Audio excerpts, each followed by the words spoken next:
some of you might, think if this is blast from the past. I used to cover the industry for a long time.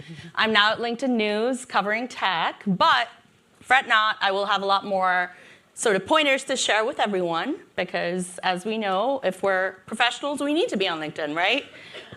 Joining me today are Toni and Anaka, very seasoned vets of the business, to share some tips and tricks on how to get your work in Ad Age, Ad Week, all the trades, and probably the Journal too. I'm sure you've had quite a lot of that. So before I grill you with the harder questions, let's start with the basics.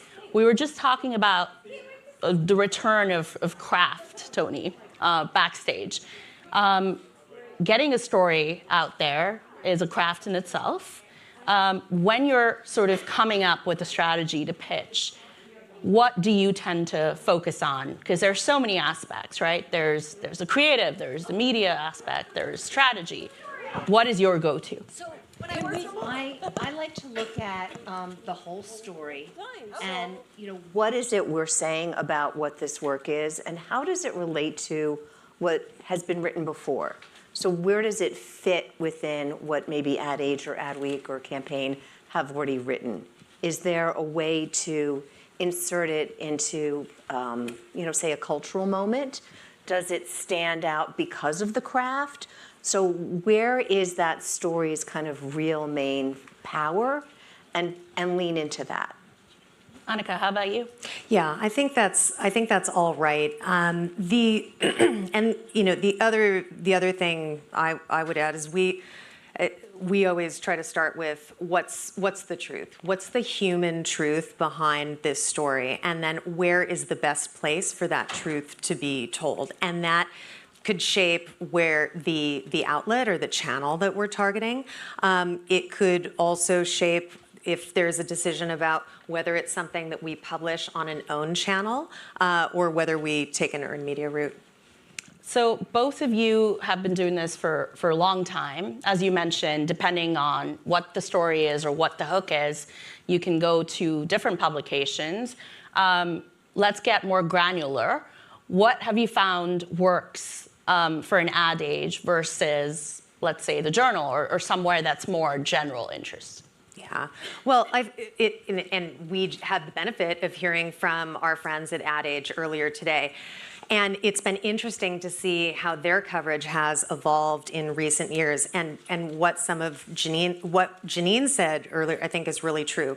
Packaging stories, right? Identifying a trend that is broader than something that you're just seeing for your client, for your agency, and then the art of crafting that story, pulling the pieces together. I'm going to give a shout out to Roy Elvov, who's over there, who is masterful at that, and really, I think, taught me and taught many of us in the industry to be generous, right? Think about identifying other examples of what you're seeing and then go to an Ad Age, bring together the pieces, because that's going to make an editor or a journalist decide, okay, it's not just one example. I've now seen this in 3 places and now I'm hooked.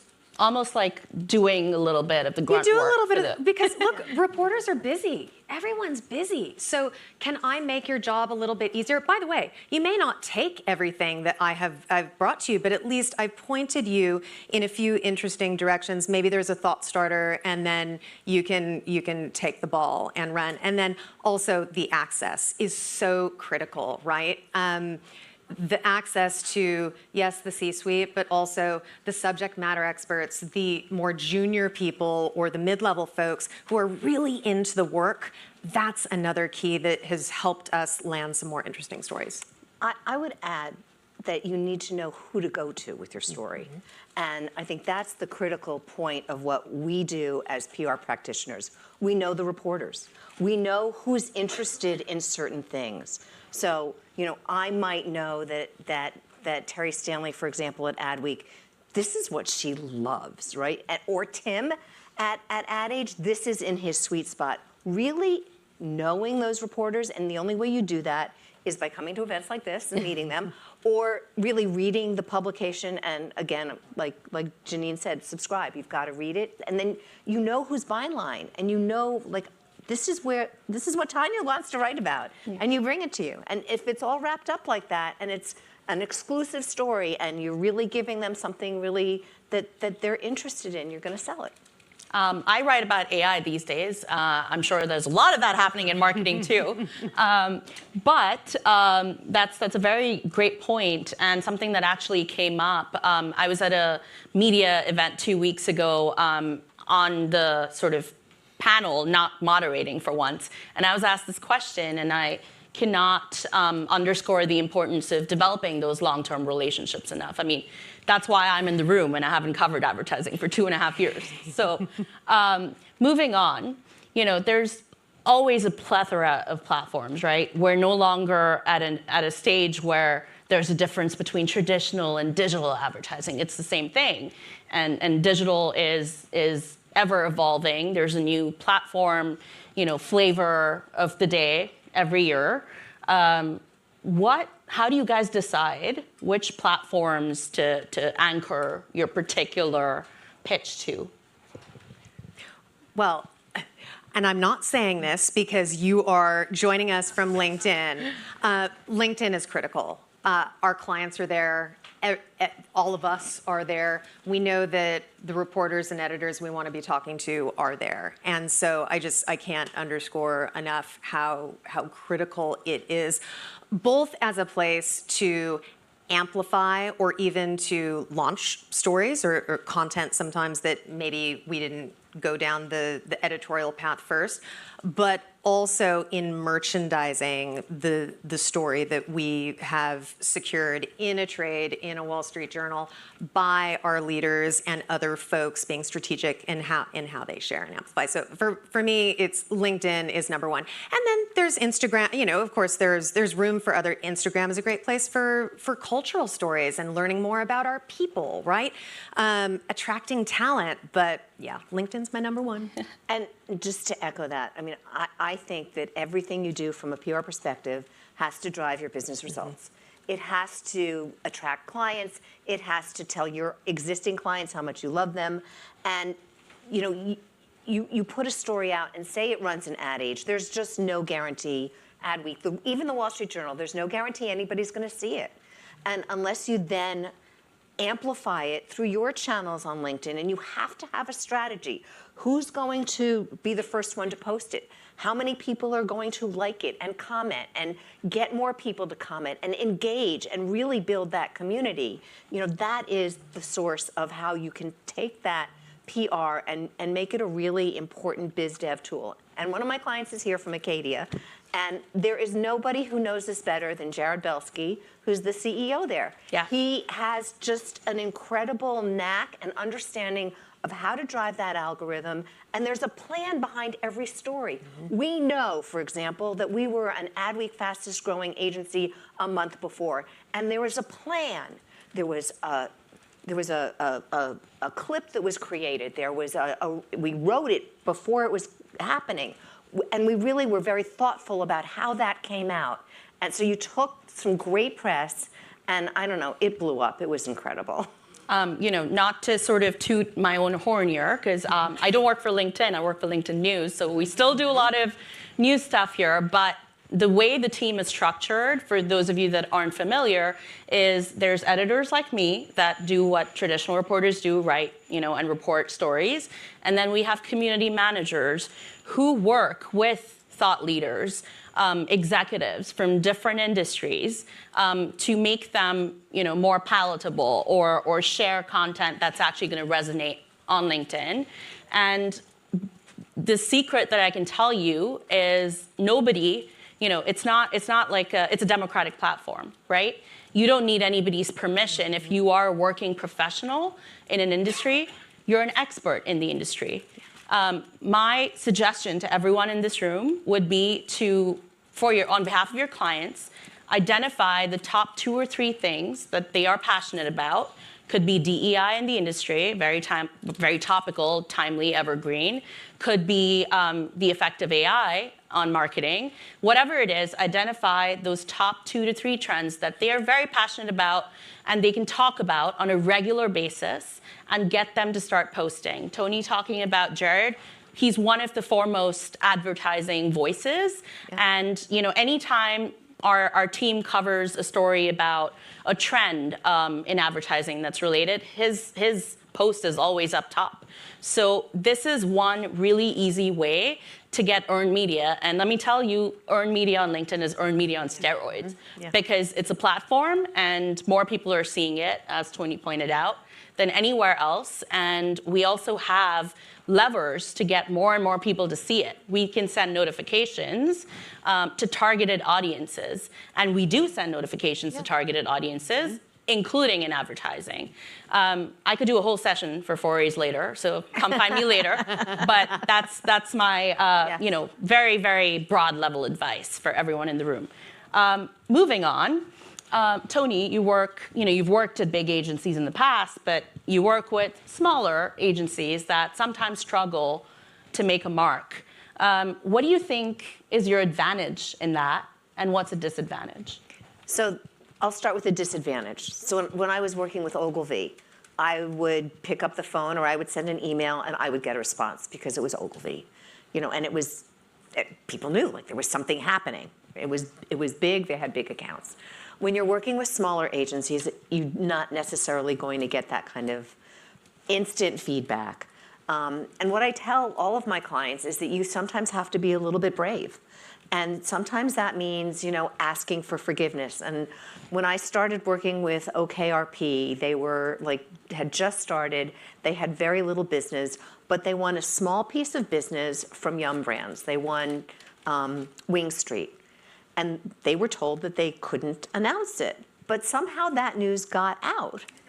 And it was really important that it did because it put them on the map.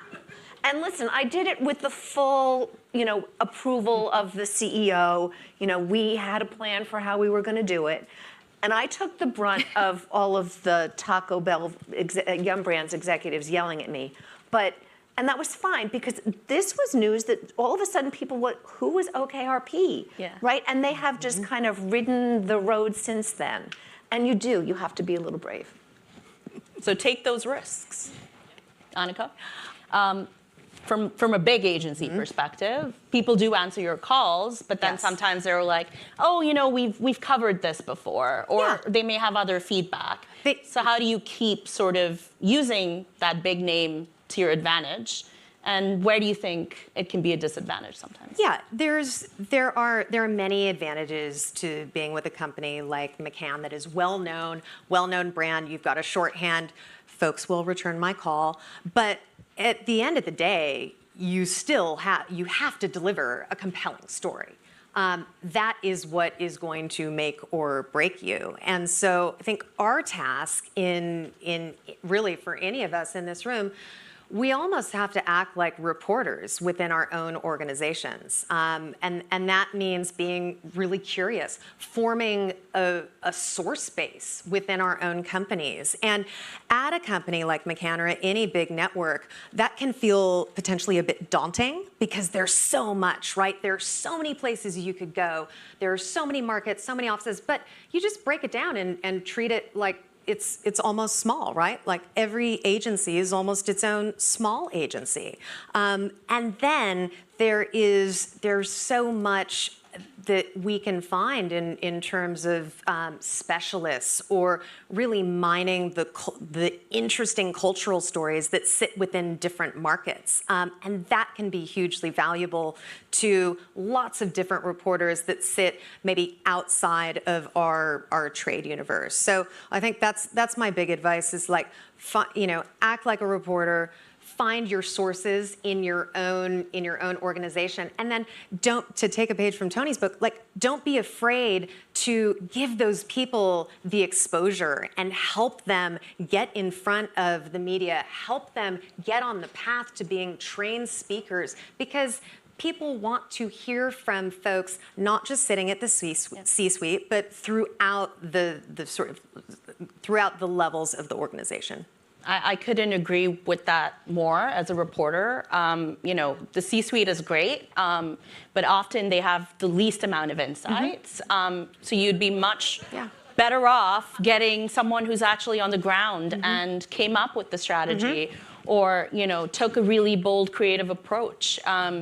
And then, this is, again, like speaking about long-term relationships, that's how you develop long-term relationships by, getting a reporter to meet an up-and-coming rising star who then, moves on in their career and maintains that relationship, and that sort of pays dividends for years to come.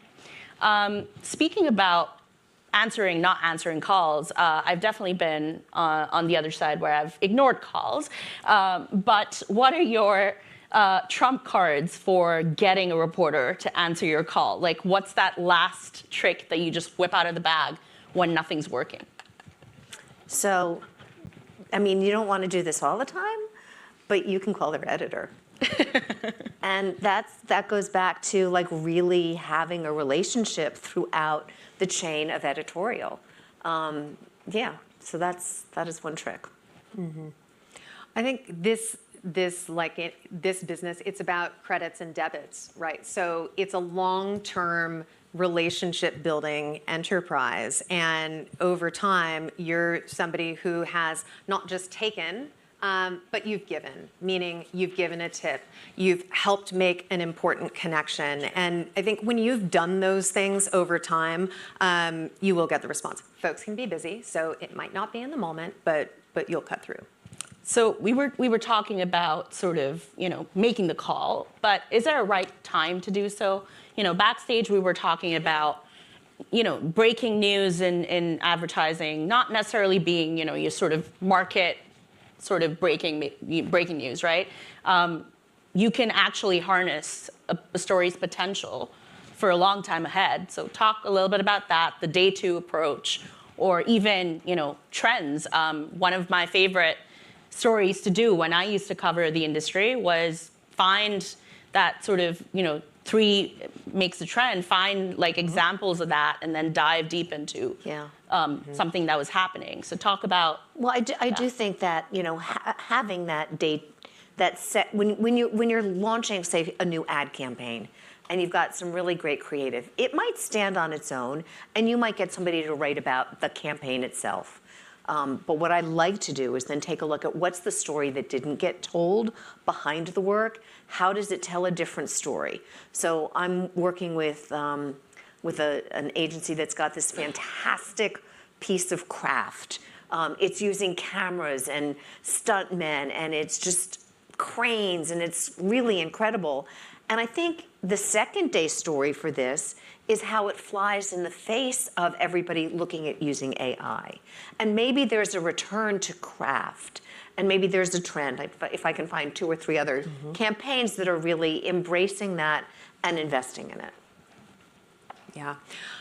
I think there has been, I think for many of us, there's such a focus on that launch moment, but the work that we do has a life cycle that stretches so far beyond just the day one story that Toni referred to. So one of the things that we try to do is think about, okay, is there a beautiful design story that we can take apart? Is the team that created the idea, do they have a compelling story? And do we create a piece of content or serve them up for an interview where they can really talk about the strategy and what went into making that piece of work a reality? Like, what was the challenge? Was there a heroic feat in getting that idea sold? Those are the human stories and the angles that are so interesting, like that all of us as professionals, like, we would enjoy reading that. I want to know the behind the scenes stuff that maybe just doesn't make it into the launch moment. And so I think mining those kinds of opportunities is where we can find just a lot of richness. And then the other thing I'll add is results. I was just yeah, gonna say that. right? You know, as a reporter, I used to come back to you guys like 2 months, 3 months later and be like, What hey guys, happened? what's the ROI? You know, what results did it drive? Because ultimately, you are creating the stuff to drive business goals, Right. as Toni rightly said. Don't launch and leave. Come back in a few months and tell that story. And by that point, you might get your client willing to come out and talk about it, provide a quote, and it makes your work look so much more impactful. And there are way more places to do that today. Like you used to not have as many outlets, but LBB, for example, has a ton of columns that let you really get inside the making and the thinking, the strategy. What were the insights? Like, who was the consumer? Like, is this something different? So those are really great ways to extend your story. And a little trick, those kind of, what I learned posts tend to perform crazy well on LinkedIn. Just don't do like those typical, I got a promotion and this is what I learned. No, like really go deep into the behind the scenes, as Anaka mentioned, of a campaign or a big sort of strategic rebrand, perhaps. And as long as you have actionable key takeaways and insights to share, you're gold. And with that, I think we're at the end of our panel. Hopefully you all found this helpful. All right, thank you so much, everyone. Thank you.